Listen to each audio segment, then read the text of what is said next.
How you doing, fans? This is Coach Brandon Sanders, host of In the Sand podcast. I thank you all for coming out for another episode. We are so excited to continue to this great content that we're sharing. I'm excited about our guests that we have on today. But before we get started, we're asking that you please like, please subscribe, and please share this content. We have a lot of great coaches on, and we would love to be able to get their word out, but it only can get out if you subscribe to the page, but also share it. A coach that we have on today is Coach Michael Kelly from Caledonia High School. Coach Kelly is an amazing coach. Our story is a little bit different probably than our other coaches that I've had on so far. About 2 years ago, roughly, I had an opportunity to be able to go to a marriage retreat that was put on by the FCA here in Mississippi. It's called the Coaches Timeout. And of course, when you go to different retreats, things of that nature, you never know who you meet. And so you kind of anxious, kind of apprehensive because you just never know who you're going to be with.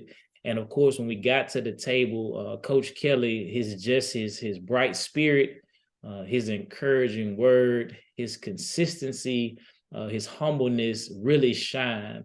And I really took notice of him just by his leadership skills. And you're going to learn more about it as we do this interview. But again, his humble spirit really stood out to me because we were at the table with a legend, Coach Murphy at Hines, former football coach, athletic director at Hines Community College here in Mississippi, was at our table. And Coach Kelly showed him the utmost respect. He was very humble, very encouraging, very helping. And for me to see another coach like that show that respect really meant a lot.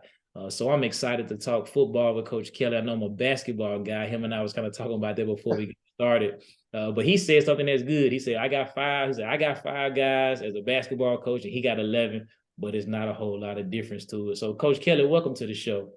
Hey, Brandon, I appreciate you having us on, man. I appreciate the kind words and looking forward to having some good conversation. Yes, yes. And I'm appreciative. Like you said, man, I'm a football guy. I really don't know a lot of the X's and O's and people. It is funny, and that's kind of why the podcast was kind of started.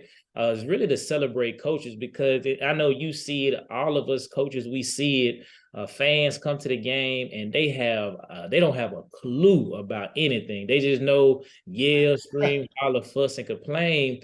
But a lot of them would never admit that I really don't know what's going on. And as a football guy, a football fan, I'm trying to learn more and more about the game when it comes to the X's and O's. Like I know the basis of it, but I want to be able to watch a game and learn what formation it is on defense, offense, et cetera, et cetera. So I'm excited just to learn more from Coach. So Coach, before we get it started, tell our fans about yourself and just your journey with the game of football. Well, I guess it's pretty simple. I'm the son of a football coach. My dad started coaching football. My dad just retired a couple of years ago, so he coached football about 36 years at the collegiate and high school level.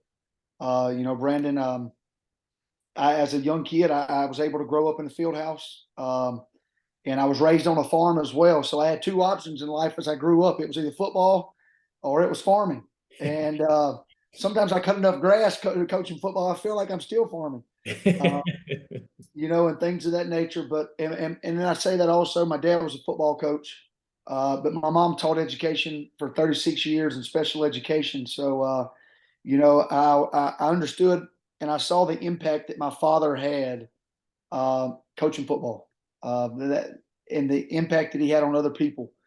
Some people grow up and they say, "Oh, the son of a coach." They kind of resent it sometimes. The time they spend away. Not me. I really enjoyed it. Any free time I had, if my mama would allow it, I was at the field house. I grew up running a video clicker. I grew up on the sidelines. Back in the day when my dad was coaching them, he had the cords wrapped around on the headsets. It wasn't like wireless headsets anymore. So, and things of that nature. So I knew that's how I wanted to be as coaching football. And 18 years ago, I got into this profession in real life, and the Lord's just directed our path here to Caledonia. My wife Kelsey does this. We call it our ministry. This is what this really is to us. This isn't a job. I love what I do. I don't go to work every day, but she's involved in this with me. We got two wonderful kids. Gray's 9, and Blair's 5. She'll turn 6 here in a couple weeks on Easter weekend. We live here in Caledonia. We have a great community here, a very supportive community, a really great school and a school district. The Lord blessed me 5 years ago to be able to take over this program and hopefully continue to lead it in the right direction. Oh, that's amazing to hear it. And just hearing you share that story kind of takes me back to when we first met. And that's one thing that's big that's about you is just your family. And I know I had that question later on, so I'll wait till later on in the interview. But that's one thing that stands out. And I'm taking notes as you talk, Coach, because I like to be able to go back and look at my interview to see what can I learn. But you said something that was key, and you said you were the kid in the field house. And I think that pays big dividends, because I'm thinking as my daughter's growing up, she'll be 2 in June. And I'm already imagining her being that kid in the gym. And some people, and you say that some people say, oh, they could be doing something else, but you don't realize the valuable lessons that our kids learn just being around the game, football, basketball, baseball, because being right there in the midst, that's a big difference, Coach. And to me, that pays off dividends in the long run. Well, I think the key there is, I think the life lessons. I mean, I think, I think anywhere as a kid, you can learn things, positive and negative. At the end of the day, though, what better place to be, though? I was there with my dad. I was in a safe place. Even at the collegiate level, I was probably with two older kids, but they understood how to take care of me and my brother. They were like our brothers. They were not going to let things happen to us. They were going to keep us out of trouble. But I was able to sit in. I tell my wife this, and I tell a lot of people ask me to come speak at churches and things of that nature. I had one speech class in college, but I sat around and watched other grown men speak to young men in a professional way, in a relatable way. So I feel like that's just a lesson that I learned. People ask me all the time, you never meet a stranger. I don't. I've met people from all kinds of backgrounds, ethnicities, and everything else in the field house. And, I think that's the great thing about sports, period. And then, of course, along with sports, you've got to come into that field house. And, being a coach, I mean, there's sacred things that go on in the field house, and that can't take place anywhere else. I wouldn't trade it for anything else. I love it. Yeah. And that's amazing, Coach. And you are right, though. Like, just talking to you that weekend, man, and everybody at our table that weekend, you would have thought that we've known each other for years, but you kind of facilitating that. And that's one thing about it. You are a great facilitator, and nobody signs you up for, but just being able to communicate. And that's amazing that you said that you learned that just being in the field house. And that's just an amazing thing. And I'm still kind of laughing. You said I had to choose one between the two L's, farming or football. So I thought that was pretty cool. That was it. I mean, it was the only two things. I mean, we had a 300-acre farm. Me and my brother, my mama used to get phone calls all the time. We lived on a highway, and people used to call my mama and tell her that we were playing on the tractors and things of that nature. She had to tell them real quick, they're not playing.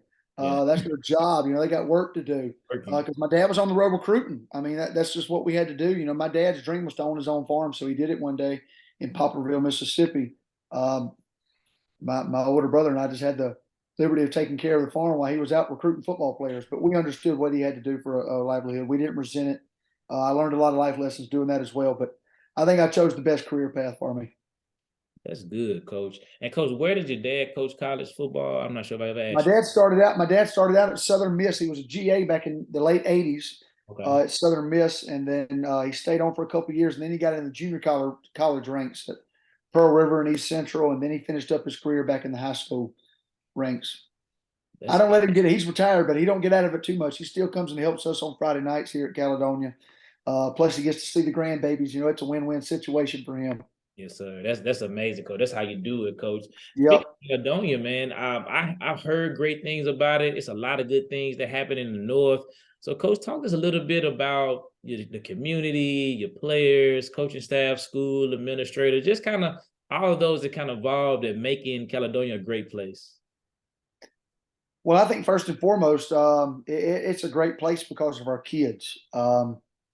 We got great students. Of course, we got great student athletes. I think if you want a successful sports program, you got to have those. But over our 5 years here, our fan base and community has become very supportive of what we do.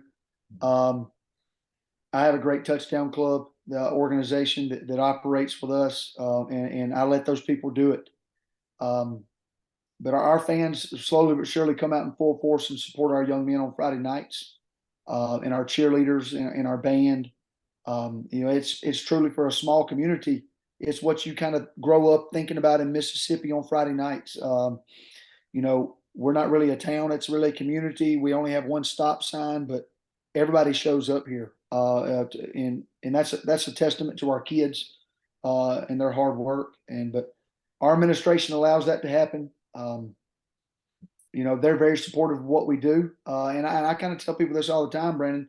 They're one of those hands-off administrations, which I kind of like. Sometimes I'm worried a little bit, like they ain't talking. Uh, but they let us do our job. At the end of the day, they let us coach football. They let us take care of our kids. Of course, we don't have perfect kids. They're going to get in trouble here, there, and do things. They do a great job of communicating that with us, letting us take care of our kids, run our football program. And at the end of the day, I really couldn't ask for anything better. Coach, that's key. I was talking to my cousin, Coach Sanders, on my second episode, and we was talking about administration. And you said something that's key that most coaches is going to say if you talk to them, especially in a private setting, sometimes publicly. You will hear a lot of coaches say it is so beneficial when our administration let us do our job, because there are a lot of things, and not said in a bad way. There are a lot of things that happen by the book, but there's a lot of things that happen outside of the norms that people Yeah. see, because we're dealing with kids that come from all type of environments. I was talking to Coach Foster in the last episode. A lot of kids may not have food to eat. A lot of kids may have been physically harmed at home by their parents, physical altercation. A lot of kids are staying at one place, another place. So as a coach, as a leader, servant leader, you kind of got to do some things to help the kids benefit and be beneficial and be productive in life. So it's so important to have a strong administration, coach. And I think that's key to have that. I'm glad you said that, because again, in this podcast, we want to be able to share stories, but also kind of drop little nuggets here and there, because these small things matter. And if you got an administration that's allowing you to be able to do what you do best without micromanaging you. And coach, that speaks a lot to you that your administration doesn't say anything to you in that manner, because just hearing that and just knowing by experience, you a guy that gets the job done. So that's very, very important. And that's good to hear that. And small schools Well, are. I'll add this to that, Brandon, about the administration. I Mhm. had to learn this, because you grow up as an assistant and you see these things, and I see the head coaches, and a lot of the times as the assistant coach, you see the negative side of the relationship between a head coach and administrative, or you hear the complaints. I guess is probably the better way to say it, whether it be in staff meetings in the field house.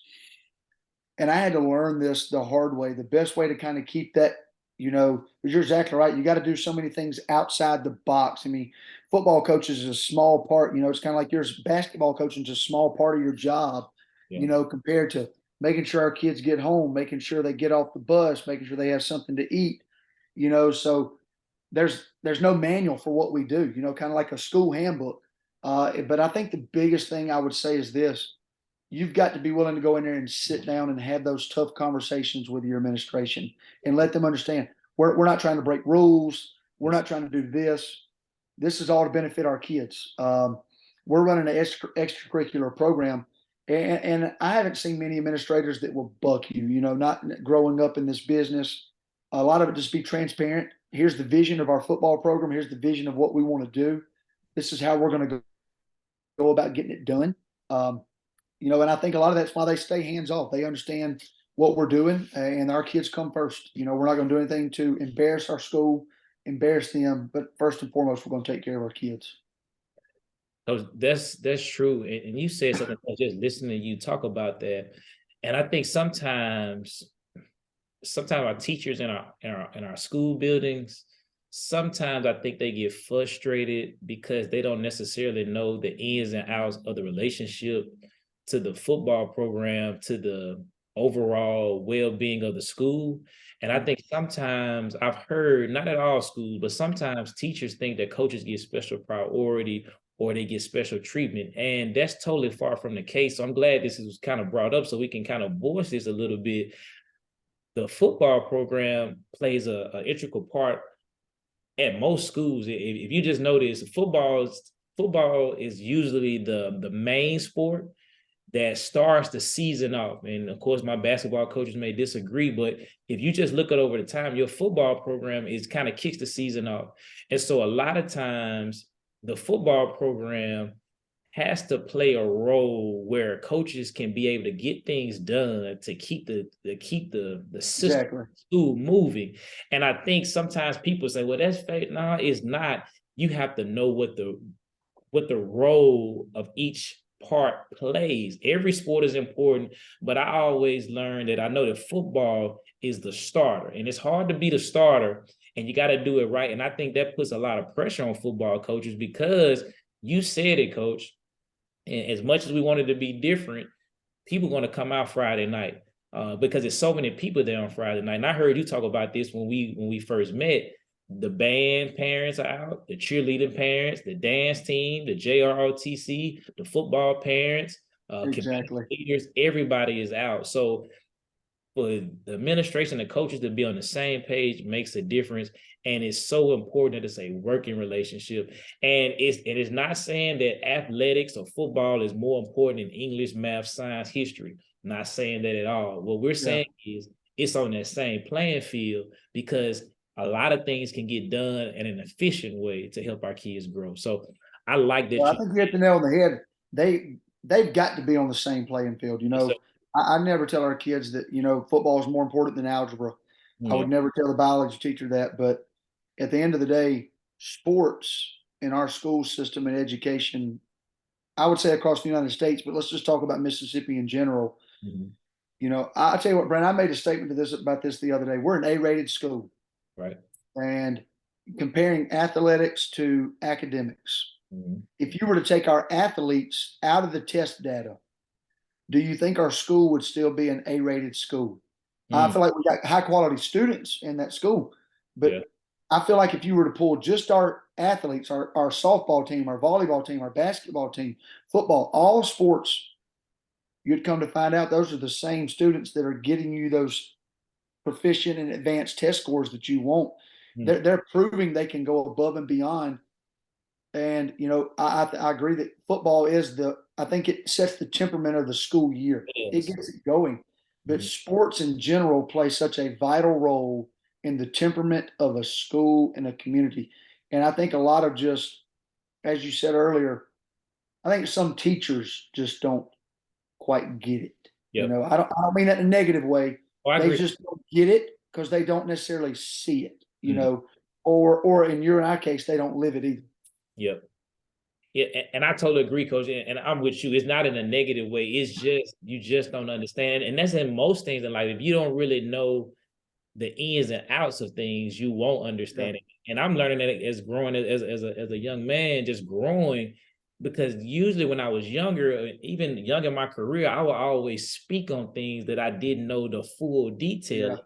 And I can remember back to my mom and my dad telling me, even now, I'm raising my daughter, like I said, it's almost 2.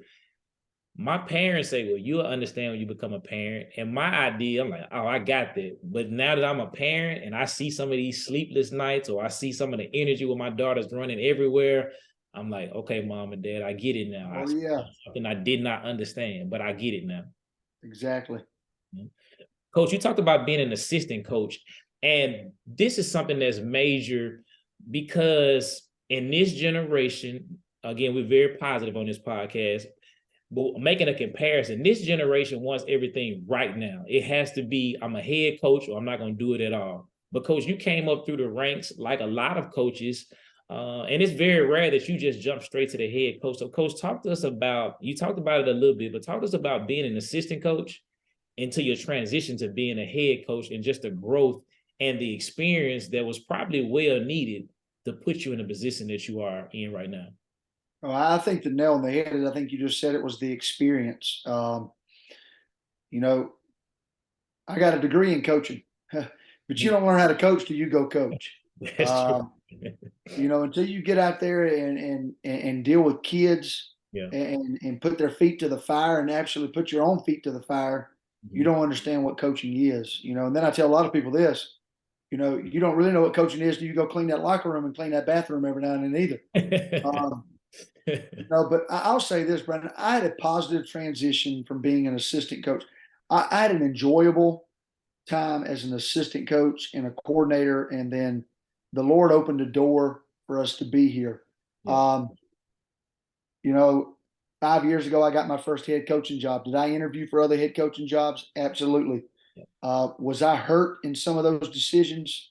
Because there were a few places that I interviewed that, let's just face it, in coach talk, you kind of felt like I had a pretty good chance at this job. I see the stars lining up, but I think you said something earlier in our conversation. We speak on things that we don't necessarily know about. Yeah. And now that I've matured and I grow deeper with my relationship with the Lord, the stars were lining up in my way. They weren't lining up in His way. He knew where He wanted the stars to land already, and He put me in Caledonia and our family here for a reason. But I'll say this: as an assistant coach, I was fortunate enough to work under some great head football coaches. And I think that is critical. If there's any assistant coaches listening to this podcast right now, Yes, work for great people. Do not settle for working for just good, mediocre leaders and head coaches. Seek out and find, they're out there. There are great men and women in this profession of coaching any sport, and you've got to find them. I was blessed, Brandon, grow up to be able to show even things not to do. We have to learn that in this business. I do not want to make that mistake of that person. So, but they've helped me grow personally. They've helped me grow professionally. And they've prepared me for where I'm at today. But I would say this: I was told a long time ago when I got into this business from my father, people that just kind of took me under their wing, be the head coach of your position. Do that. Take that ownership. People say we take this too personal. How do we not take this personal? I do this for a living. This is personal to me. So, hey, when I first started, I coached the outside linebackers at Newton County, and I only had about 6 guys that I coached on that football team, but I took it really personal. Those 6 guys were going to be, in my eyes, the best ones on the football team. And I was going to go and communicate with our defensive coordinator. And hey, if there's things you want me to do better, I'll do better. If there's things you don't want us to do, I won't do those. But at the end of the day, even now that I have the privilege of hiring assistant coaches, here's the biggest thing. I knew when I got in this business, I wanted to be a head coach. Yeah. I think there's 2 things. I think you hit the nail on the head when we first started. People want it now. Like they want that instant gratification. It don't work like that. Yes, sir. I think a lot of people are setting themselves up for failure. But one thing that I always told myself, and I had a father in the background echoing this to me: do not put a timetable on it. Like, hey, I need to be a head coach by such and such time. Or don't force things to happen. Be loyal to the man you work for or the woman that you work for. Keep your feet planted where God has them right now. And time will take care of itself. He's going to put you right where He wants you. And I contribute that a lot to our success here. I feel like if I would have went somewhere forced, like, hey, I'm going to get my head in the door and I'm going to be the head coach here, I don't think my family or even the community that our players would have had the success we're having now. At the end of the day, though, coaching's coaching. Whether you're an assistant or a head coach, I think there's a few things that you probably can testify to this. Maybe the administrative meetings, the good ones and the bad ones. Parent meetings, the good ones and the bad ones, and maybe just a few longer work hours, cutting grass here and there when I send my assistants home. Other than that, we all show up on a daily basis. We got work to do and move our program to the top. Coach, that's key, Coach. It's just doing the small things and just having the basic grind of it. Those are things that are just so absolutely key with that. And again, you have to pay your dues, Coach. And you said a lot in Ain't that. no doubt. Because I know when I first got into it, I really wanted to be a head coach. And I'm saying, I got to do these things. And to be honest, Coach, it took me, I probably said that within maybe year 4. And I didn't become a head coach until year 8. but I felt the Lord telling me that it's not your time, learn. And there's so many things that you have to learn. And you said it in the beginning, coach, when you young and you fresh and you green, you think you know about coaching because you're just gonna go and do the things that you saw Yeah. as from a player's perspective. But as a coaching perspective, I'm thinking about how this kid's family doing. I'm thinking about grades. I'm thinking about culture. I'm thinking about how to make my staff work together. And those are the things that you quickly pick up and say, man, it's a lot more to coaching than I thought. So I love that you said that, coach, and that's big. And you said, I'm hoping individuals are listening. It's not hard to be a coach. And what I mean to be a coach is it's not hard to get a football job or get a basketball job or a soccer job because people are looking for good people to get, to help out. But it is hard to be a coach. It's hard to be a coach because you said, coach, with our topic today is going to be about building a successful program and how to build lasting relationships with key stakeholders. And I chose this topic, coach, because just getting to know you and then also kind of looking at some of the articles that you had when you was first hired at Caledonia, like the fan base, the media, they were excited to have you there. And coach, you did some amazing things success wise. And again, the article just bragged on you, bragged on you, bragged on you. So I'm always interested in learning how you do that and perform that particular process. I'm at a new school. This is my first year at Richland High School this year, and I'm in the process of implementing some things, trying to go dig back to some things that I did at my former school, Pisgah. So I'm excited to hear this part. So the first part of it, coach, is implementation. So how do you implement your program to new and then returning athletes? So just kind of talk to us about if we come on and we come to where you are, coach. And of course, I know spring, it may have started for you already. You're about to go into spring football. Just kind of talk to us about how do you implement your program, coach? Well, I'd say first and foremost, I'm going to take it way back while you're here, Brandon. Here, what we do, you know, obviously our high school kids, the implementation's easy. I mean, they're within our program. There's one thing we try to do here at Caledonia that wasn't easy to begin with because they were not a football school, not very successful.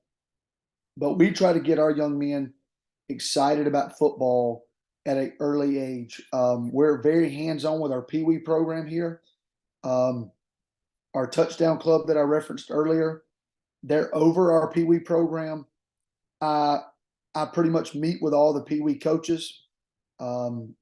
They're allowed in our meetings unless it's like staff meetings exclusively for our high school and junior high football program.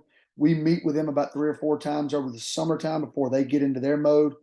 But we are very hands-on with our Pee Wee and our elementary students, Brandon, of getting our kids excited about playing football at Caledonia. And then as they grow up and get older, and I am getting older now because some of those kids that were at our kids camp 3 or 4 years ago, now I'm working them out. We start our 6th graders in an off-season workout here. Our 6th graders still play Pee Wee ball, but as they get into this time of year, we get them in our field house. That we start getting our hands on them as coaches. That's varsity and junior high staff. Seeing these kids, starting to build relationships. I think that's the key to all this. You want to talk about implementing a program, you got to build a relationship.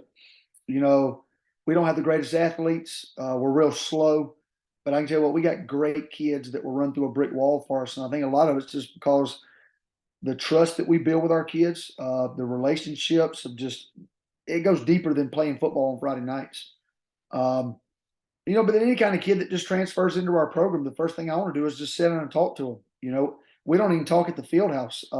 We may go in the gym. I mean, I coach PE and I'm in the high school basketball gym every day, and I'm terrible at basketball.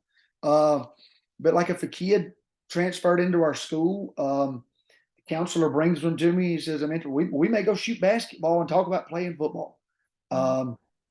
He may just have a conversation when we realize, you know what, this ain't for me. And then it may be something he has a question that we can answer, but we try to implement the program that way. The biggest thing we try to do though is get those kids involved young. Yeah. And then as they get older and start growing in our program, Brandon, we let our older kids basically run our program. And I don't mean that in a bad way. Um, at the end of the day, I am the leader of our football program and our staff coaches these young men. But at Mhm. the end of the day, you have to have a player driven organization if you want true success and lasting success. So I think the younger you can get them involved and they understand the expectations of our football program and what they look like, they begin to learn to hold other people accountable in the standards they set for themselves. And I'm fortunate enough right now, we got a great group of kids. I got a junior and senior class that's coming up. If my staff and I didn't ever come to work, Brandon, our program would still run.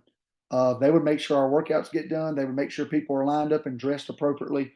Um, that don't happen overnight, but I think a lot of it is those same kids we're seeing the fruits of the labor. We had these kids when they were in the fifth grade coming to our kids camp, so they begin to see us, get comfortable with us. We saw them play pee wee ball, and they understand the appreciation that we showed them. Um, and now we coach them real hard, we love them real hard, and let's go play football. Coach, that's good. I really like that's a great idea what you had with the Pee Wee lead, and then you working them out in sixth grade. That is that's a very good thing. I definitely want to glean from it because you have to start it earlier. And of course, fans, if you don't see the greatness in Coach Kelly, you can just listen to what he said. He has kids that can literally can't replace Coach at all, but can literally run the program. And it reminds me of a book I was reading about how Starbucks kind of runs their business. Their business is driven with the people who work in those particular stores all over the country, because if reading the book, it talks about if those invested can make others feel invested, then your program, or like Starbucks, your business is going to fly through the roof. So you can just see some of the great success, because it doesn't mean nothing. Because of course, Coach Kelly, he's supposed to say, "Hey, work hard, be on time, um, fight through the end. 4 quarters, we got to play through that." He can say that because in his mind, he's supposed to say that.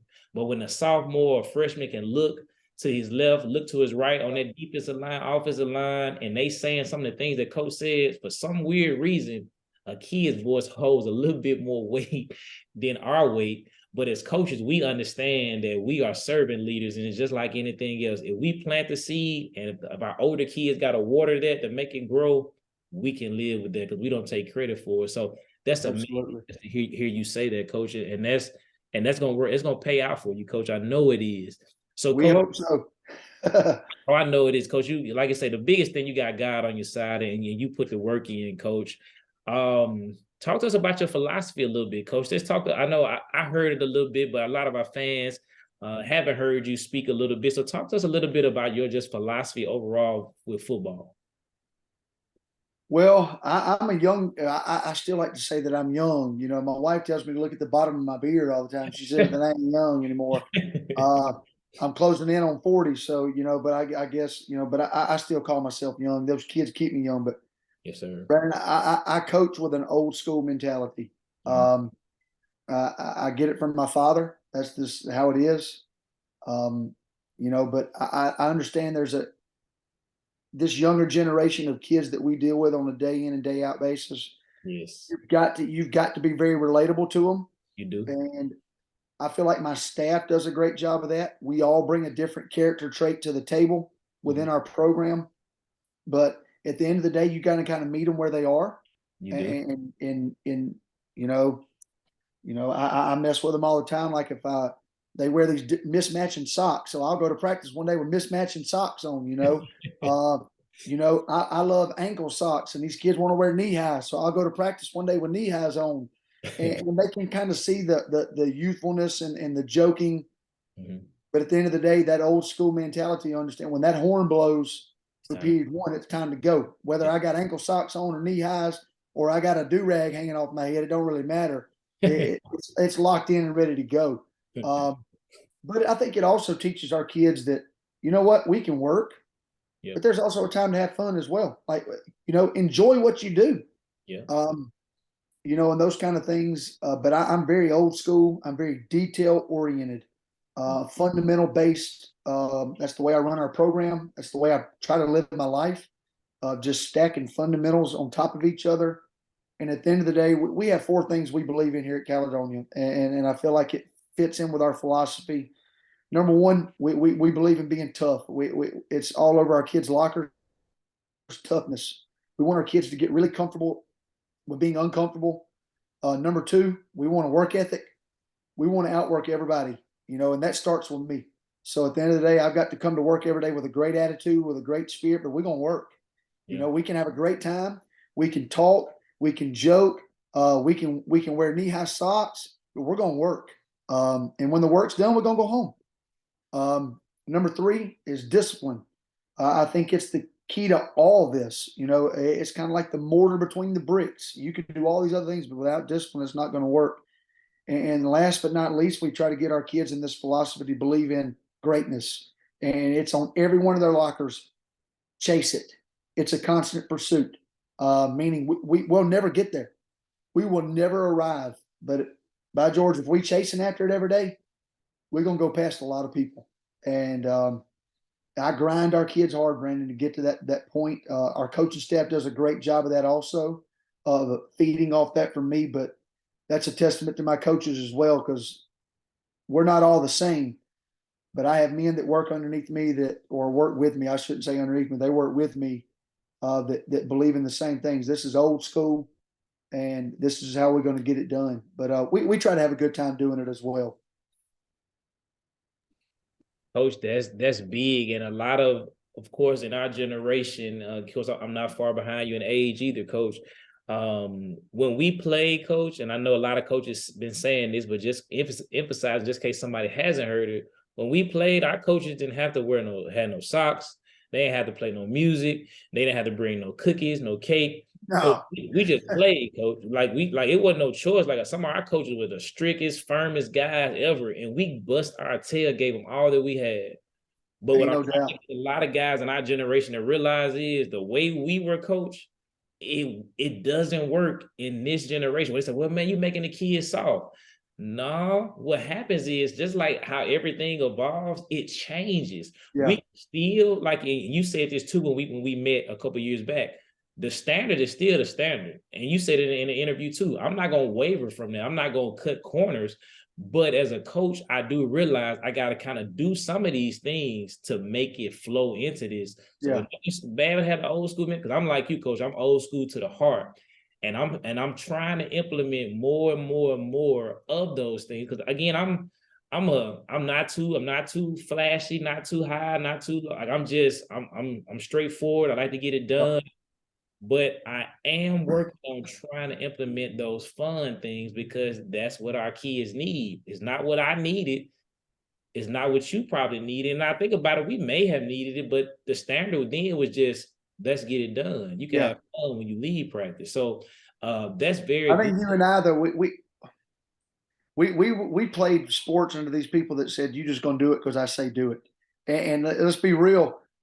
We were so afraid of the men telling us to do it. We were too scared to ask why or do anything else. I just think, Brandon, we're dealing with a smarter kid nowadays than probably what you and I were. And a lot of it's probably how we were raised as well. Hey, mom and dad said do it, you did it. Let's get real. We said a while ago, some of these kids may not have mom and daddy at home. So they go ask Google why. So they expect you to be Google. And I think a lot of it is, I think the key to it is what you said is this, and I'll say this again for any young coaches that are listening, the standard has to be the standard, period. Like those four philosophies that are stamped on every one of our kids' lockers, we don't waver from them. Now, whether we're going to listen to music in the weight room to get those four things done, or whether I have to go turn the radio off and throw a temper tantrum every now and then, because we're not living up to those four standards. There's a saying that I tell our kids all the time. Here's the luxury you and I got. We don't go recruit our kids. They sign up to play basketball for you. They sign up to play football for us. Well, when you signed up and put that on your schedule, you got everything that came with it. And that includes those four standards. And if you're not with it, then you may need to head on out the front door, because you're not going to mess up the standard for somebody else and what somebody's striving hard to achieve. I look at it this way because I used to live in that day and age of we gonna play music at practice today. Like we're out here trying to practice and coach kids, and y'all got the radio blaring. I worked for Randall Montgomery at Columbus, and he used to drive me insane. But you talking about when you was an assistant coach and you learned things from a head coach? This is a good one here. I was the defensive coordinator for Randall at Columbus. He's blaring the music over there, like I can't even hear our kids check coverages. And I asked him one day, like, we're in a water break coming out of a scale, and I'm like blown a gasket. And he just looks at me. He says, "Will you just calm down for a second?" He said, "Do you really think if we turned the music off, that was going to make them check the coverage any better?" I just kind of sat there and thought about it. You know what? At the end of the day, the music really is not mattered. That kid's either got it locked in or he don't. Or there's some other way we got to coach him to get him locked in. That music, that kid's listening to music in his car. Get real. Most of them in class nowadays got that thing stuck in their ear. They listen to the music while you teach them. So, you know what? It's just a part of it. When it becomes a distraction from the standard, as you said, then you know what? We're going to do it my way now. But we can have a great time doing this. But I think that goes back to what you said, implementing our programs a while ago.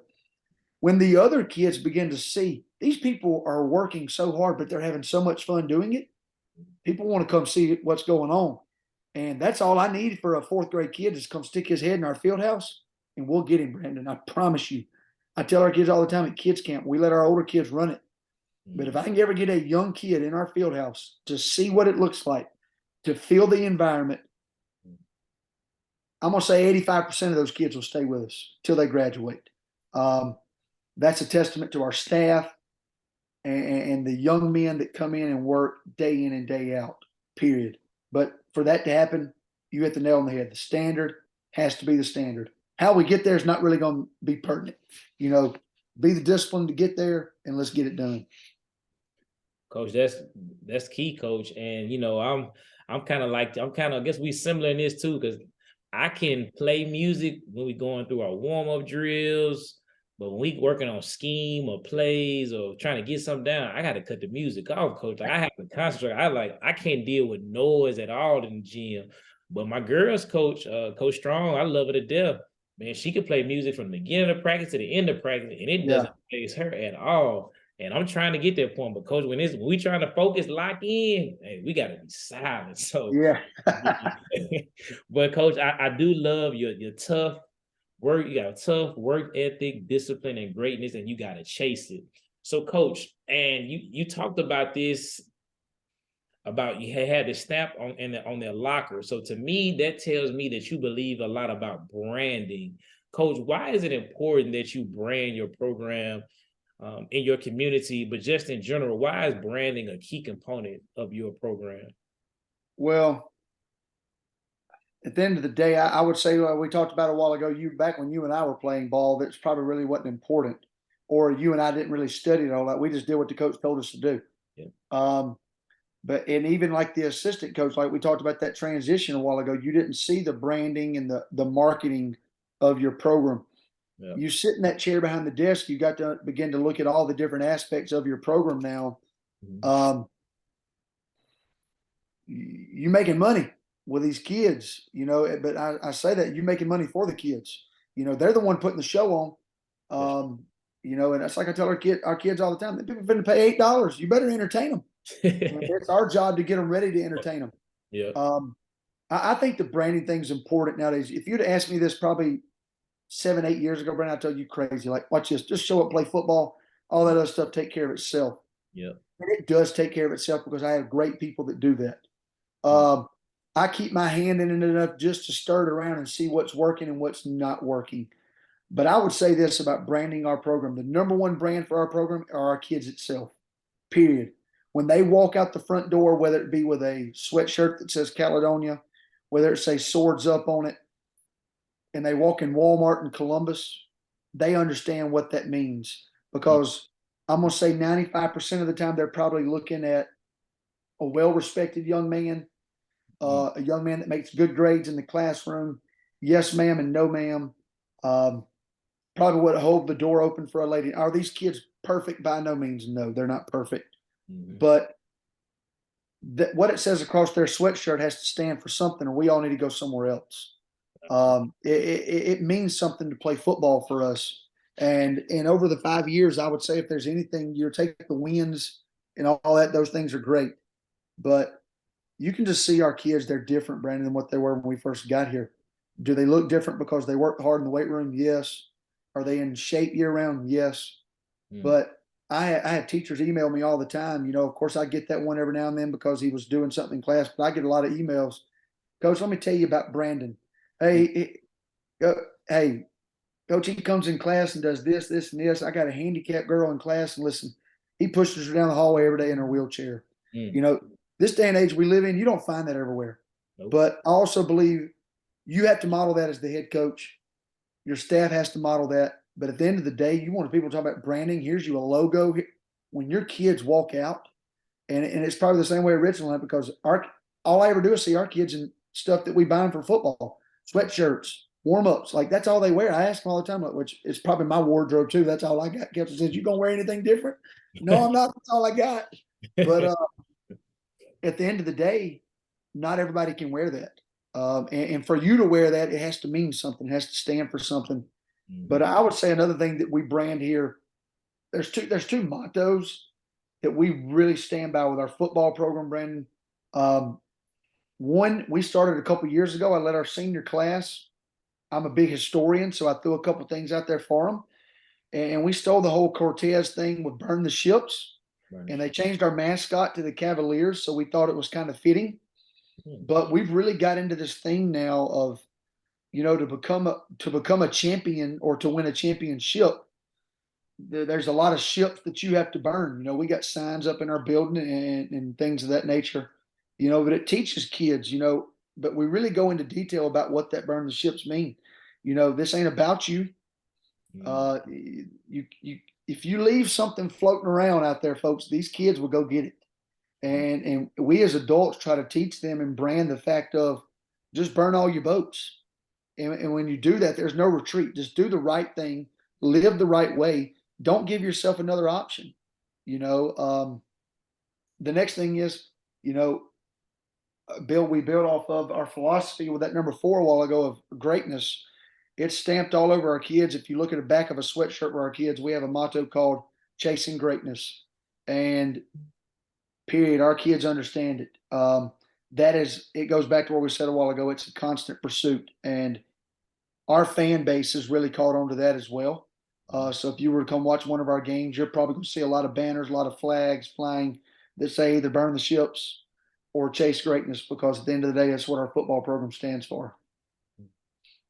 Man, Coach, I love that, Coach. Again, I'm taking notes. Like I told someone on my previous episode, I'm taking notes so I can remember what I want to say, but I'm also taking notes to write this down. And Coach, that's something, and I'm thinking, like I said, man, I got to do some things like that, because when I first heard that story about burning the ship, and when I first heard it, the coach, my head coach at Germantown, Spencer Gallen at the time, he was talking about it, and I'm like, man, where is he going with this whole ship thing? I'm like, man, we about to play. I think we about to play Callaway High School. We about to play one of the best team in the state. And you talking about a ship. And then, man, when he got to the end and told the story how they burned the ship and they ready to go, man, I got pumped up. Like I want to like that's amazing. And I love how you tie that in to what y'all got going on in your program, tied in with that. So, Coach, again, I'm taking these notes down, and I think it's important. And something with that, Coach, you said your community buys in. You see individuals with flags, burning the ship signs at the football game. How important are your stakeholders, Coach? I know, and that was something I meant to say, but I'm glad it came back up. Is how it's good how you got your football club working with your youth program, but just how did you implement your stakeholders being so involved in it, because you know it, and I've been coaching a while, just like you have. You got some parents or some stakeholders who are in it for what can you do for me, and then you have a very select few who says, what can I do for you, Coach, your family, and the football team, Coach? So how did you find your stakeholders, or why did you approach the stakeholders that you had, or excuse me, how do you approach the stakeholders that you have now in your program? Well, you bring up a good point with that, because I mean, and it doesn't really matter the sport. We all deal with those parents that Hey, Hmm. let's just be real and call it what it is. They're in it for one thing, and it's their child. That's it, And, coach. and I get that, right? Like, and you got your daughter. At the end of the day, you're gonna be in it for her, and I got two running around the house right now. Hmm. But most of the time, the parents don't really understand the fact of, hey, they only deal with one. You know, in my case, I'm dealing with 73. Mm, I got to make a decision of what's best for 73 people, not just one. that's true. So of course we know we're going to deal with those kind of situations and parents, but you know what? I come to find this, those parents that you described, hey, coach, whatever you need, whatever the kids need, hey, let's do it. There's way more of them than Yeah. there are probably those that are just in it for those kids. But and I'll say this, I learned this from one of my old school head coaches. And at the time when I was an assistant, I told him he was crazy. But now that I sit in that chair, he wasn't crazy. Mm, I have a lot of old school, even with this technology with Zooms and these kind of apps on our phone where we can communicate with parents. mm-hmm. Brandon, I still do old school face to face parent meetings. Yes, sir. Sometimes those meetings are one on one, and sometimes we have a large of them, and we probably have too many at Caledonia. My mom and dad always told me that the most important thing in life is communicating with people. So I don't think there's a failure of doing that. Um, but to get into the whole part of the stakeholder is this: you got to have those parents. Period. If you want your program to be successful, even that one that may only be in it for Johnny, you got to have that parent too. Mm, Um, I think there's just a way we have to sit down across the table. But I went into the first meeting with our parents 5 years ago, and it's kind of resonated now that we're here. mm-hmm. Folks, this is how we're going to do things. Mm, Either you can get on board with us, yeah. and if you don't want to get on board with us, there's only really basically got two options. Let your kid play football for us and stay as far away from this building as you possibly can. Because if you're not going to get on board with us, we can coach your kid, but you're going to be that bad apple in the basket. Every Mm, time you walk in the building, your kid may be the starting quarterback, but you're still going to be the bad apple when you walk in the building. yep. So we don't want any bad apples.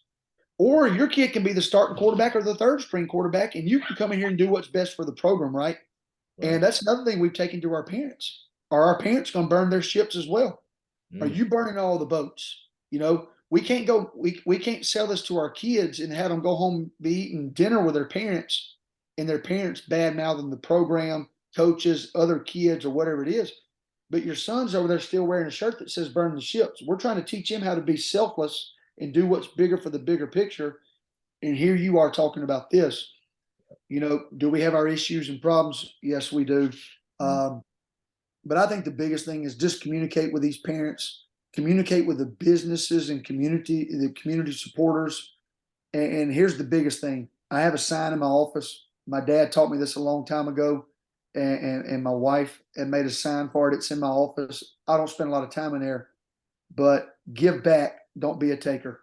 mm, Um, the biggest thing I do with our stakeholders is this: you give us something, I promise you, we're going to give back to you.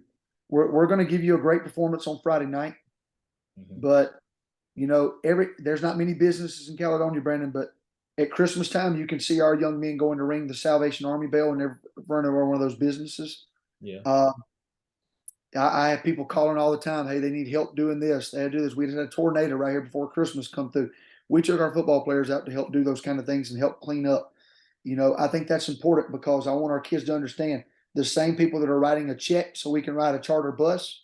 Well, you Mm, finna go clean their yard up now. mm, So we're teaching a kid a life lesson, mm, but yet that grandma and grandpa, that business owners see that this goes a lot deeper than just saying, hey, they fed our kids a pregame meal. That they truly feel a part of what we're doing, and they are. Um, mm, and I'll tell you another stakeholder that we take a great advantage of here that since we've started 5 years ago, get your former players back in the building. Um, I don't care if they play college football or not, that's irrelevant. Get those kids back in the building and have them speak and see. Our kids already know these people, but yet they come back and tell those good stories, right? Things like we talked about a while ago when you and I are in the coach's office, they out there saying, you know what, I didn't understand why Coach Kelly was doing this yep. when I was a junior. But I can tell you what, now that I've gotten college, I full on understand, and that's only strengthening your program. So at the end of the day, everybody has to be on the same page with those stakeholders. And if you're not, whether you're a business or a parent. And as coaches, sometimes we may have to sacrifice it, right? They may take your starting quarterback, that parent might, but guess what? There's another quarterback in that building too. You're much better off playing that kid than having the negativity come in your building all the time. And that's just the way I was brought up in this. Excuse me. I was brought up in the business. We all, when you walk in that front door, got to be on the same page. Business, parent, coaches, players, everybody. And if you're not, then hey, you got to go play somewhere else. Yeah, it's a business, coach. It really is. And with you having the experience with being around your dad with college, you can kind of see those principles just listening to you talk. But those things are major. And if you look at any program, and of course, you're gonna have some football programs that win, because they may be the most talented. But if you just look at a lot of football teams and you look at the success that they have, a lot of it comes from things that don't necessarily happen in between the lines. It happens from things that they're doing off the field, coach. And I think that's important, that you're teaching your kids on how to. Individuals are sponsoring us and paying for meals, but it's so key, especially in the community that you all are in, that they can go out and help individuals, because that makes a big difference. And what it does is that a lot of kids who might end up staying in that community, they can give back, because now they can say, I can remember when such and such had a business, they gave back. Now it's my opportunity Exactly. to better give back to No doubt. giving to me. And coach, I like that. And so this ties into two parts. What I'm asking, a lot of those kids got to put you down as a mentor, just listening to you. So I'm gonna tie in two questions together, coach. I got a lot that I want to talk to you about. I want to make sure we at least try to talk about them. Tell me, who are some of your mentors? And tied into that question, coach, just listen to you. You are big on accountability. Like, you are big on doing the right thing every single time. Even if you mess up, I still want to do the right thing or get it right. So as you talk to me about your mentor, talk to me about the mentor that helped instilled into you that accountability piece. Yeah. Well, I'll say this. I think that word mentor, I think in this gets thrown around a lot. I'll say this: there's a lot of people in our profession that we kind of call and we piggyback off of, and we pick their brains and stuff like that.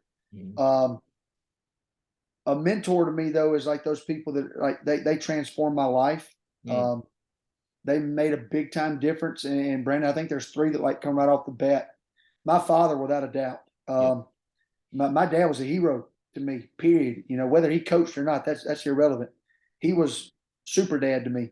And like we talked about earlier, a lot of those kids don't have a daddy nowadays that I coach, that you coach. They don't have a daddy. Oh. So you know what? Every day I go to work and I try to be that kid's super dad. Period. But hey, my dad coached football and he was my dad. I got the best of both worlds. But and it didn't hurt that my dad was really good at both of them, being my dad and being a good football coach. So I learned a lot of that. Another great mentor of mine that I still talk to at least once a week was Jeff Breland. He's retired now. He works at East Rankin Academy. He's right. Now. And but Coach Breland coached me when I was at Newton County, and then I had the privilege of working for him when I first he hired me right out of college to start my coaching career at Newton County. I'd be here all afternoon and all night if I told you everything that man did for me and how he's transformed my life. I know he listens to a lot of podcasts. I'm going to try to get him linked up where he's following along, but I hope so. Brandon, I owe a lot to that man because he changed my life, period. Besides my dad, he's probably the second most influential man in my life of what Coach Breland stands for. And take football out of the equation. He's a great man who built a relationship with a naughty head 10th grader, coached me really hard, loved me really hard, and then guess what? Allowed me to come be a part of it. And playing and coaching for him, we helped resurrect a football program at Newton County. I love that man. I tell him that every time I get off the phone. Here's another one that I really didn't understand the impact at the time. But a small kid, the relationship between my dad and college coaching they build. I had the opportunity to meet Bobby Bowden. Wow, that's cool. And I've met Bobby Bowden several times. Jeff Bowden, his son, was on staff with my dad at Southern, so that's how I got to meet him a lot.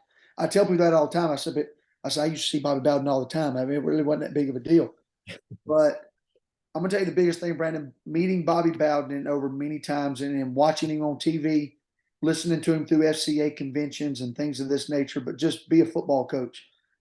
I learned two things in this business from Bobby Bowden.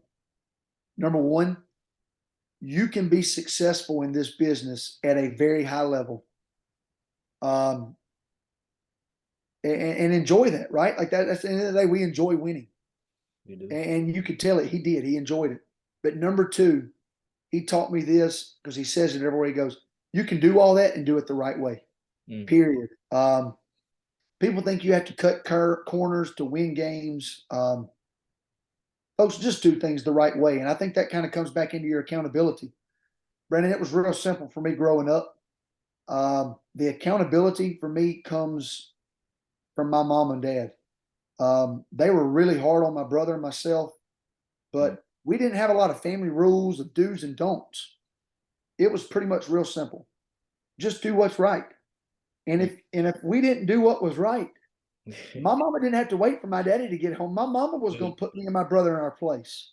Um, my mama would whoop our rear end, and straighten us up real quick. And then guess what? If she got it, daddy was going to get it too. Yeah. So my brother and I learned at a young age, just do what's right and do it the first time you're told, and do it to the best of your ability. Um, and you know what? Then me and my brother had to learn the accountability because, hey, if I'm doing it, we down there cleaning out stalls in the barn on a farm. Well, I'm not going to go back and clean yours out. So guess what? You need to clean yours as good as me, and I need to clean mine as good as you're cleaning yours over there. Mm. Um, so that's the way I run our football program and the accountability standards, whether it be from player to player, coach to coach, and then head coach to coach. We all got a job to do. And at the end of the day, we're trying to take our program to the top. We're trying to do what's best for our kids. I learned that from Jeff Breland. You know, I love that man. But if I ever got out of line coaching for him, he put me in my place real quick, and it wasn't an unprofessional thing. It was just, hey, you ain't getting your job done. Yeah. And I'll say this, from being a head coach, Brandon, we can't do this by ourselves nowadays. We'll kill ourselves. That's You true. got to surround yourself with great people. Tell them how you want it done. Show them how you want it done. Mm-hmm. Let them be themselves doing it, and then hold them accountable to do it. It's just like coaching. I mean, I don't coach every position on our football team. I've hired men to do that, and they're really good at doing it. They don't need me telling them what to do over there or their players.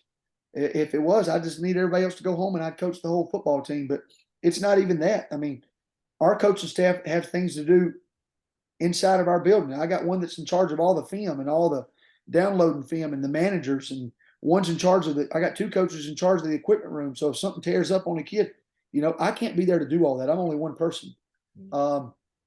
So, and it's not, they don't have to be told to do that. They just do it. That's their job.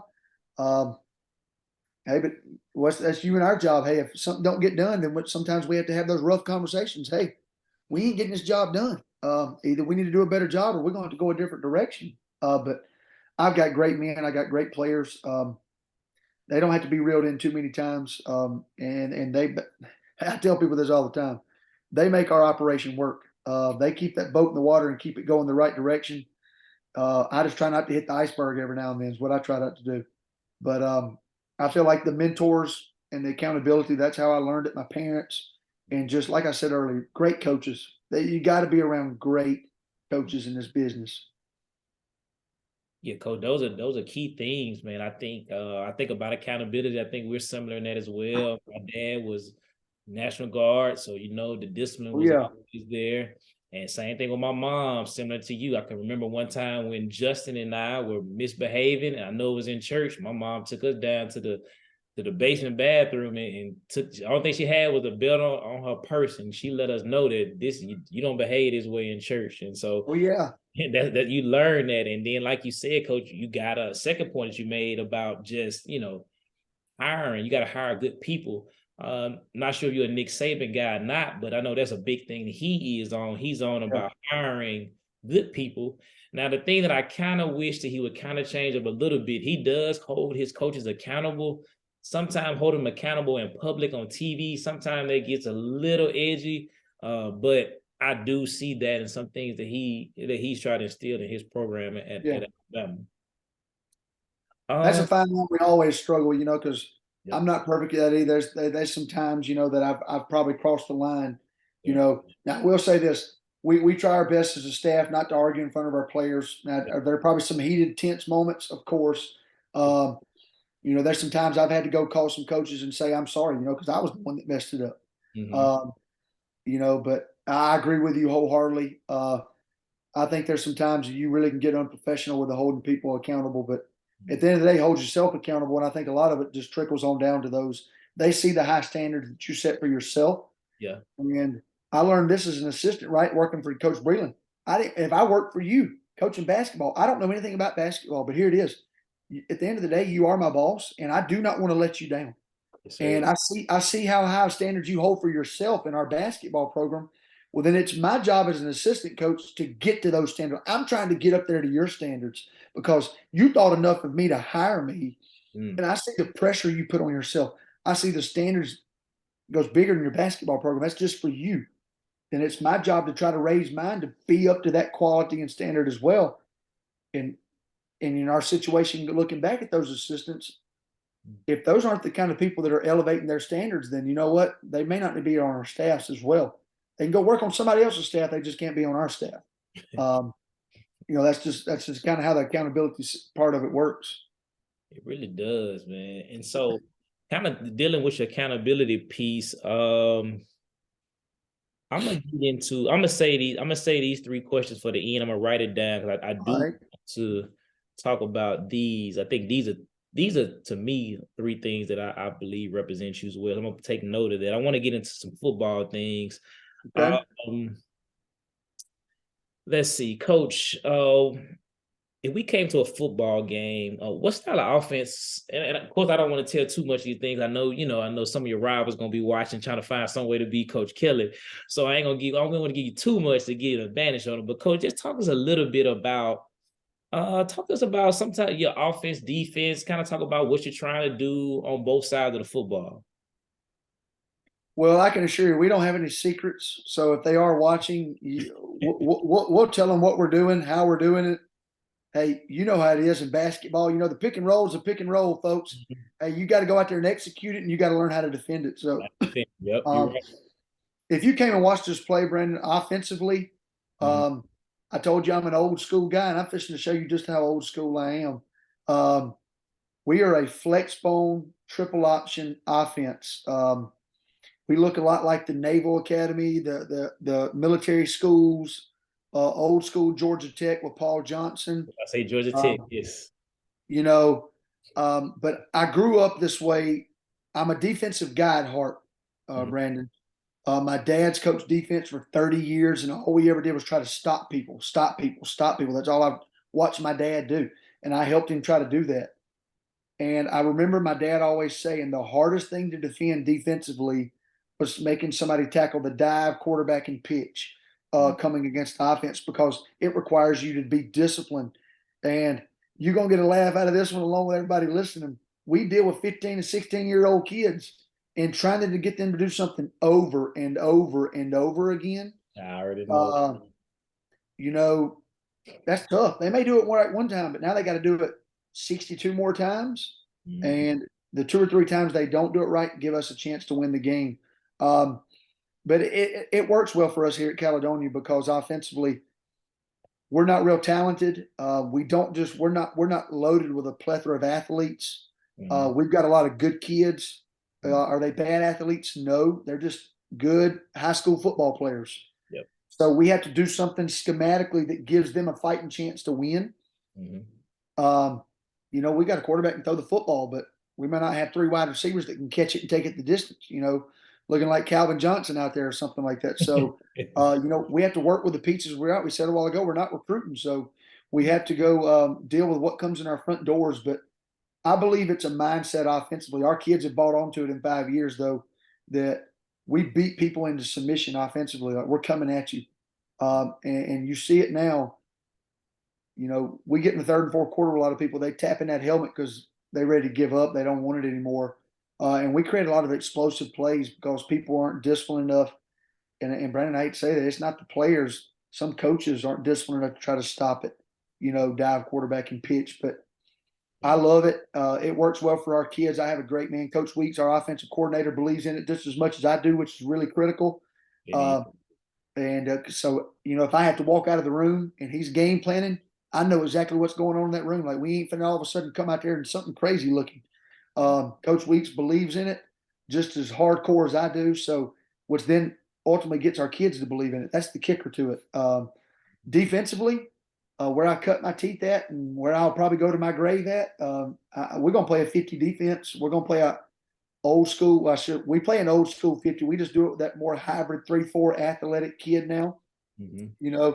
Back when I played, you had no problem finding 280-pound kids. You can't find them nowadays. We got those 170-pound, 160-pound soaking wet kids that all they want to do is eat Little Debbie snacks and peanut butter and jellies and Cheetos. No. We can't put, their mamas ain't feeding them hamburger steak no more, stuff like that. But so we take these kids and still play a 50 defense. We just give them a lot of freedom to play in space.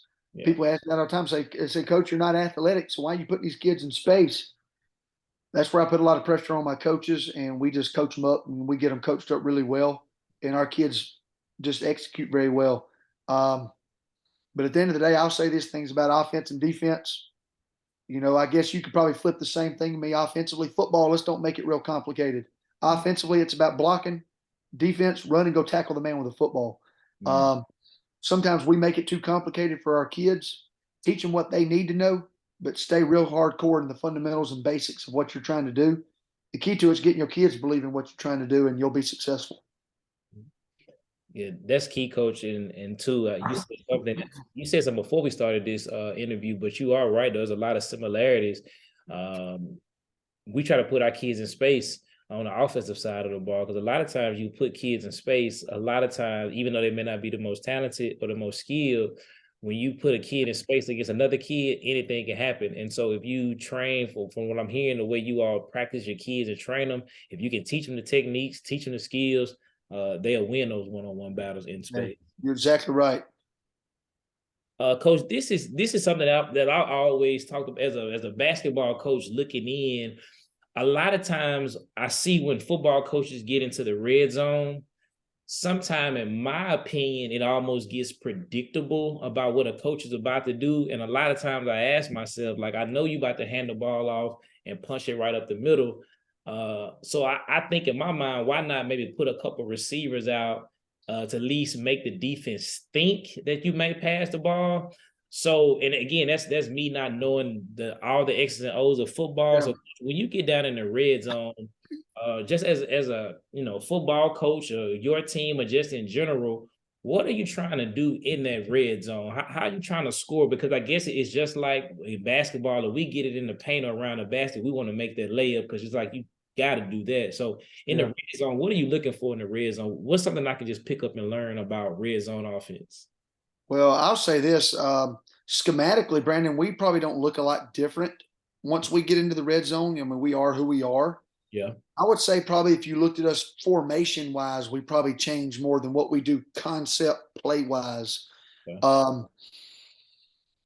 We may play with a tight end more once we get in the red zone because we try to create an extra gap maybe.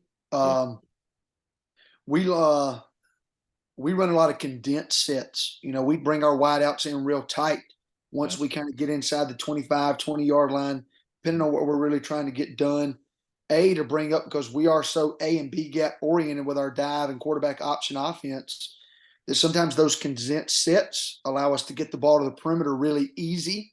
Okay. So it's kind of like if you got a steal in a fast break in basketball, and that dude can fly, slam a jam and dunk it, hey, I'd much rather dunk it than stop and shoot a 3-pointer. That's a no-brainer. So, hey, we're going to take an easy score. And, I said this a while ago. Let's don't forget we're dealing with 15 and 16-year-old kids. So, we haven't showed a kid something. We've lined up in 2 formations coming down the field. And then all of a sudden, and we're playing this game real fast. People think all of a sudden this football, you know, football is starting to be like basketball on grass and so up tempo and just, and we run our offense no huddle, but we really dictate it, kind of probably like you in basketball. Hey, we go up and down real fast, then we want to slow the pace of the game, but we can all of a sudden sneak a tight end in the game and the defense don't even realize what's happened, so we create an extra gap they don't even account for. And hey, C gap's wide open. Hey, we're going to run the football right there. Hey, we condense this formation down and the corner's playing inside leverage and there's 22 yards of green grass out there. Well, why not run to it? Why not throw the ball out there? So, let's don't overcomplicate it too much offensively. We change a lot of formations. We don't change play wise. I would say on the defensive side of the ball in the red zone, Brandon, we probably change more than anything. I think this is a forgotten thing in football. Secondary play inside the red zone is not the same as it is all over the other parts of the field in football. But you have to realize this is where you have to coach your kids and coach them football. Knowledge of the game, I think nowadays is way more important than when you and I played. Like we just went and did it because the coach said do it.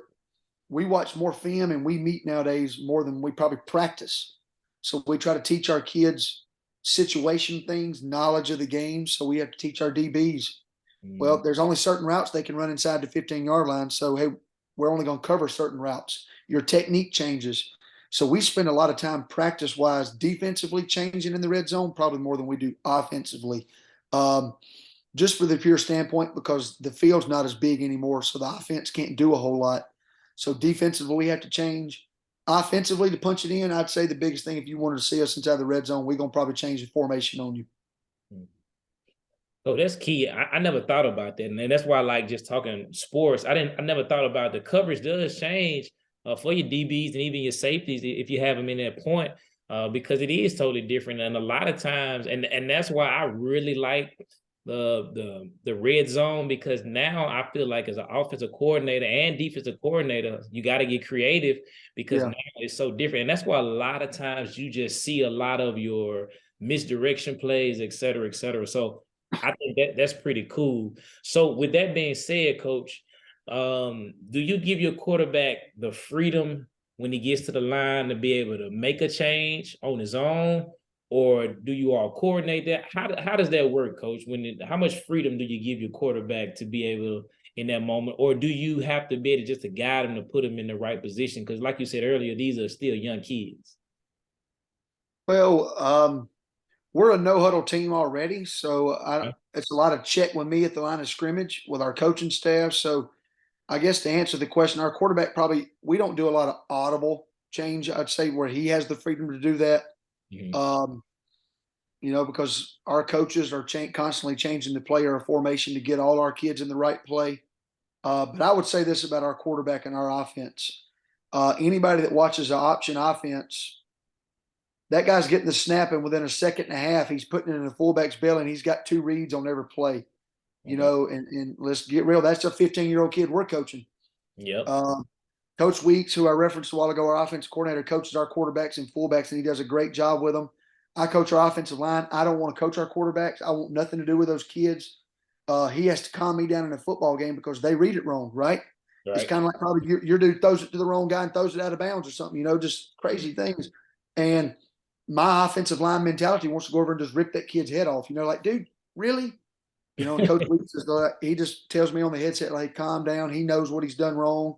We'll get it fixed. But like every play, we're taking a 16-year-old kid, we're telling him to read 1 and pitch the ball off 2.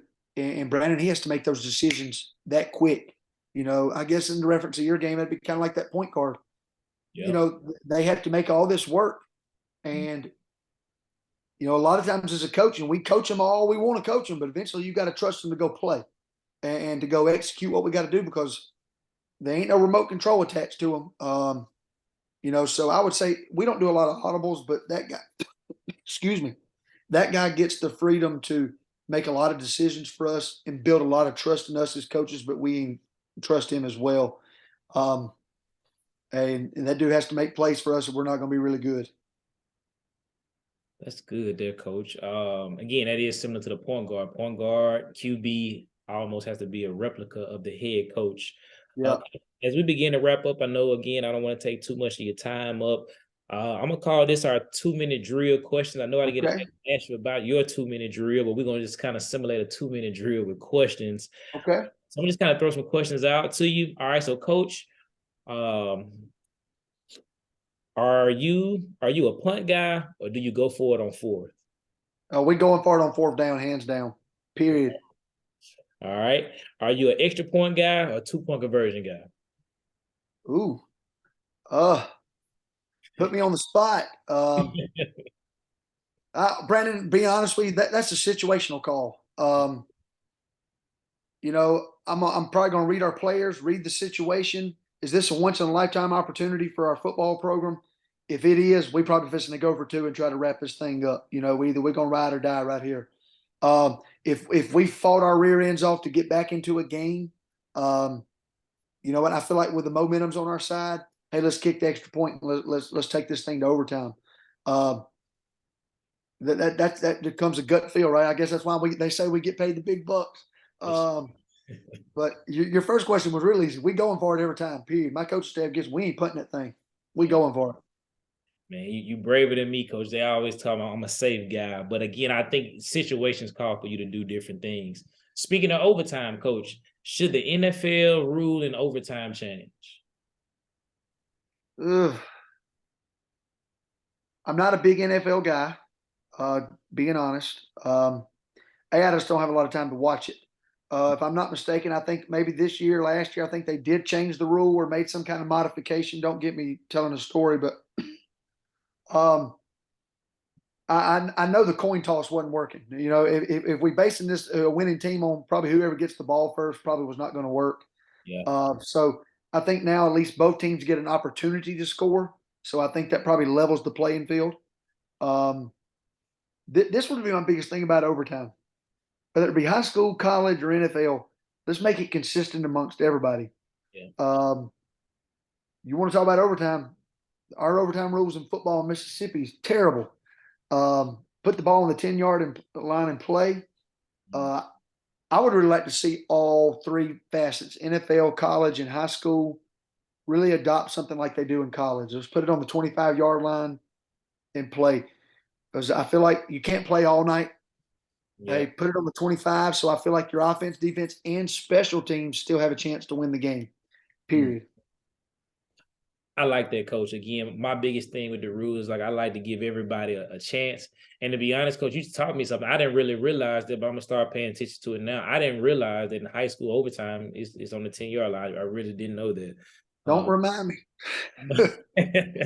I can only imagine the horror stories being on the 10-yard line. Coach, in football,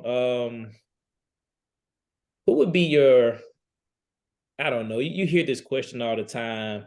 The GOAT, people are the greatest of all time. People kind of throwing that label around a whole lot, coach. But I'm gonna just ask you a couple guys just off top because I know our 2-minute drill is running up. Who do you think is the best quarterback of all time? Best quarterback of all time. Yep. I'd have to throw Tom Brady out there. I think he's been in the news a lot lately with him retiring for the second time, but you can't argue with the fact that he's probably the best at his craft, played the game longer at a higher level than probably anybody else has ever done it. I'd say Tom Brady. All right, what about running back? Ugh. If I was the greatest one I'd ever put on, or had to pick one to put on my team, Warwick Dunn, Warwick Dunn. my Florida State guy. There it is, man. Warwick Dunn and was it Mike Allstott? Was it Mike Allstott? Oh yeah, played at Mike Allstott for the Buccaneers. Oh yeah, man. They was a great 1-2 punch in Tampa Oh Bay. yeah. What about greatest wide receiver? Calvin Johnson. Calvin Period. Johnson. I mean, the man played in the flex bone offense and was a Hall of Fame wide receiver. I tell people all the time it can still work, which also tells you what kind of character he had too. That Being is. selfless. But you're not getting a lot of touch in that flex bone for real. No. All-time favorite college team and all-time favorite college football coach. Florida State Seminoles. Yes, Bobby Bowden. I grew up with the Seminoles. I love them hands down. I already knew that answer was. I still had to just throw it out for my Florida State people.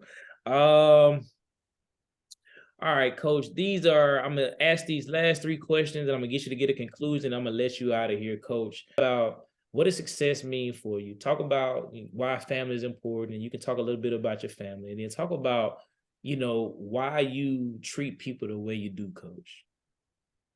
Well, I'll start there. I'll start with our family first, because I think it ties into the success. At the end of the day, I think the first podcast you sent me, the one to watch with you and your brother, I Mhm. think y'all both hit the nail on the head.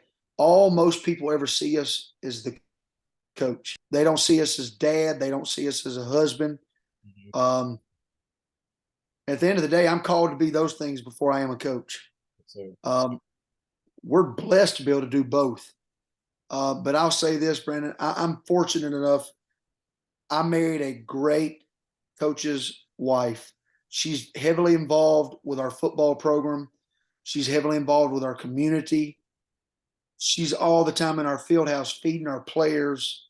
Um, she does brownies every weekend during the season. She makes us pick three kids, offense, defense, and a special, excuse me, four. She'll do four things of brownies: mm, offense, defense, special teams, and a practice team from a player from the week prior to that. She's gonna fix some brownies, name tags, everything, making these kids feel like $1 million. So I'm fortunate enough that I have a wife that's heavily involved. She has her own job, but she's heavily involved in mine as well. And we tell everybody we do this ministry together. Number two, um, I'm fortunate enough that my kids' elementary school is right down below the hill. So I mm, get to walk them to school every morning. They ride with me to school. I walk them to school. The school bus lets them off at our field house every day. They run around with 70 other kids that are like their big brothers. They get to see their daddy do what he loves to do. But my kids also get to see, our football players get to see me love my own two kids. They've seen me have to get on to them and even spank them at the field house. So they understand I'm not doing anything to these two kids and holding them accountable that I wouldn't do to you. Um, and I'll swing that right back around to success. Brandon, I think the success in our profession is when we find ways to make all this work together. Um, we're not fortunate enough. We can't compartmentalize this. Our family has to go be a part of what we're doing, or it's not going to work. And just like football has to be at this house, I don't bring it in here sometimes, but there are things we have to do, and we don't get to turn that switch off sometimes. It just is what it is. But I feel like we can look back and be successful and say, hey, that was successful. Maybe not on the scoreboard, but we're heading the right direction because we have a good balance at home. We have a good balance within our program. I see our young kids developing. I see my coaches blossoming. I see our school. I see our community still being supportive. Because if we were going to win every time, it wouldn't really be any fun about what we're doing. I mean, it would just be a four-tone conclusion of what we're doing. There would be nothing to work for. So I don't get too caught up in the winning and losing, although those things are great. I don't want people sitting there, oh, this dude ain't worried about winning. We're going to work to win. But I think at the end of the day, I want, if the good Lord calls me home tomorrow, I want people that I've been around all my life to say, hey, this guy did it the right way. And I'll be okay, Brandon. Um, I'm not the greatest husband. I'm not the greatest daddy. And I'm sure as heck not the greatest football coach. But my mom and daddy instilled in me to do things the right way. Um, and if we can do that within our football program, we can do that on our school setting. Um, I would consider my career a success. Um, whether we win a gold ball or not, that's really irrelevant. And I got kids that come back into our program and say, Coach, I appreciate what you did for me. Same thing, I see them doing to our assistant coaches. Coach, I appreciate. They hug us. Um, Brandon, that's what it's all about for me. That's what I got in this profession for. And I'll make a bold statement here. Um, I think Billy Graham said it best. A football coach is what? How does it go? A football coach will impact or affect more kids or people than what a preacher will in a lifetime. We're going to do it in like one day or 1 year. He hit the nail on the head. I mean, we are transforming kids' lives every day. And that goes back to that mentor question you asked me about earlier. I never knew it as a young coach, but everything we say, everything we do, somebody's always watching. And you don't ever know. We don't get to choose that, which one's life we're going to change. Um, God knows. let him use us, let him use the people within our program. And I feel like if we can do that, we're going to be in for a huge success. But I think that's key, Coach. And so before I get you out of here, Coach, I just want you to take as much time as you need to kind of just wrap us up, give us a conclusion, kind of give us a closing segment. And I just thank you for your time, Coach. Oh, well, I appreciate it, Brandon. Thank you so much for having us on. I think this is a great thing. Once again, you're doing. People can we can kind of put our walls down a little bit, get out of our norm as coaches, and that's tough to do, especially when we're so laser-like and focused. But I think people just need to see and hear, that we're real people. We're more than somebody just standing on the sideline. We're more than that person that's getting the yellow flag or the technical foul called on us when things sometimes go the wrong way. Folks, we're the ones that take these kids home. We're the ones that buy them supper. We're the ones they call and text at nighttime because somebody ain't listening to them, or they don't have a ride the next morning. And I think this is a great way for us to share that story of what really goes on behind running up and down a basketball gym or a baseball field or a football field. That we're real people with real lives, and we deal with the lives of other people as well. And I think this is just a great way to sit around and share about it and piggyback and pick people's brains of. And I appreciate you letting me come on and do that. I hope some people got something from it today. I know I've learned a few things just listening to you and your brother a couple weeks ago. Just like really, we hear about these things all the time, but you never really put them into applicable, practical situations until you hear other people say it. And I think this is just a great way to see good men, great men, and good coaches just tell it how it is, and this is how real life works. Because we're gonna fail, right? Too. Hey, let's find another way to get this done. And once again, I appreciate you having me on. And anytime you need it, I'll be more than happy to do it. I look forward to following it and seeing who else you got to interview and listening to the conversations. Yes, sir, Coach. I thank you for just responding back and reaching back out, because you said it earlier. Some coaches I reach out to, they're a little apprehensive about it, and that's natural because in the world we live in, people are doing it for, as they say, clickbait, or they're doing it to create controversy and negativity. But it would just put on my heart as a coach to just be able to spotlight coaches, because people don't realize what we go through, and a lot of times coaches get a bad rap, and I've been saying this on a numerous of podcasts, but I'm just trying to make a point, is that you come watch us for a very small segment of the day and a very small segment of our lives, and you formulate opinion about us, and those things are very they're not accurate.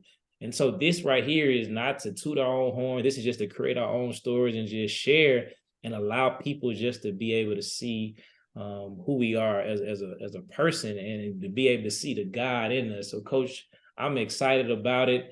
I definitely want to be able to keep up with you all more when the season starts. I know I tried to in the beginning of the year. I kind of got caught up in some other things, but I do kind of want to just kind of keep up with what you're doing and just keep in contact, and Yes, hopefully, sir. down the road as we go around, I definitely would like to get you back on when we kind of continue to keep this moving. I thank you for supporting me. And so, fans of In the Sand podcast, make sure that you continue to like, share, and subscribe to this page. Continue to support all of these coaches on here. These coaches do amazing things.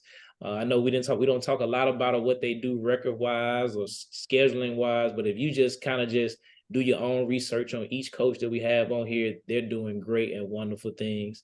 And so, as always, I always say, be kind, be nice. And until next time, we'll see you on the next episode of In the Sand podcast. You all have a good day.